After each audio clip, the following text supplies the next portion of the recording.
Narayanganj city কর্পোরেশনের সাবেক mayor ও জেলা আওয়ামী লীগের সাবেক সিনিয়র সহসভাপতি ডাক্তার সেলিনা হায়াৎ আইভীকে কারাগারে পাঠিয়েছেন আদালত। নারায়ণগঞ্জের সিদ্ধিরগঞ্জ থানায় মিরানুল হত্যা মামলায় গ্রেপ্তার দেখিয়ে তাকে কারাগারে পাঠানোর আদেশ দেওয়া হয়।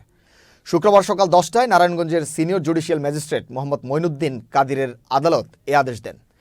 বিষয়টি নিশ্চিত করেছেন কোর্ট পুলিশ পরিদর্শক মোহাম্মদ কাইয়ুম খান। এর আগে বৃহস্পতিবার রাতে তাকে গ্রেপ্তার করতে পুলিশ অভিযান চালায়। তবে হাজার হাজার এলাকাবাসীর বাধার মুখে রাতভর অভিযানের পর আজ ভোরে শহরের দেওভোগ এলাকায় নিজ বাড়ি চুনকাকুটির থেকে ডাক্তার সেলিনা হায়াৎ আইভীকে গ্রেপ্তার করে আইনশৃঙ্খলা বাহিনী। তার বিরুদ্ধে গত জুলাই আগস্টের গণঅভ্যুত্থানে হত্যা, বিস্ফোরক ও হত্যার চেষ্টা সহ 5টি মামলা রয়েছে। কি কারণে? আমি কি কোনো জুলুমবাজ? আমি কি হত্যা করেছি? আমি কি চাঁদাবাজি করেছি? আমি কি নারায়ণগঞ্জ শহরে এমন কোনো রেকর্ড আমার আছে যে আমি কোনোদিন কোনো বিরোধী দলকে আঘাত করেছি?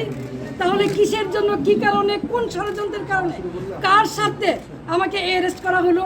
আমিও প্রশাসনের কাছে জানতে চাই। বর্তমান যারা সরকার আছেন, সাম্যের কথা বলেছেন, বৈষম্যের বিরুদ্ধে আপনারা আন্দোলন করেছেন, সরকার হটিয়ে নতুন সরকার এসেছেন, তাহলে কি এই বৈষম্য? তাহলে অনেস্ট রাজনীতি, সততার কিসের মূল্যায়ন? আমি তো বাড়িতেই ছিলাম, আমি তো পালাই নেই, তাহলে এইভাবে আমাকে অ্যারেস্ট করতে হলো কেন? সেই জবাব জনগণের কাছে চাই, জনগণই দিবে ইনশাআল্লাহ। জয় বাংলা। সিদ্ধিরগঞ্জ থানার বৈষম্য বিরোধী মামলা নম্বর 3924, এটা মিনারুল হত্যা মামলার সাথে বিস্ফোরক আইন আছে। এই মামলায় নারায়ণগঞ্জের সিটি কর্পোরেশন সাবেক মেয়র সেলিনা হায়াৎ আইভীকে গ্রেপ্তার করছে।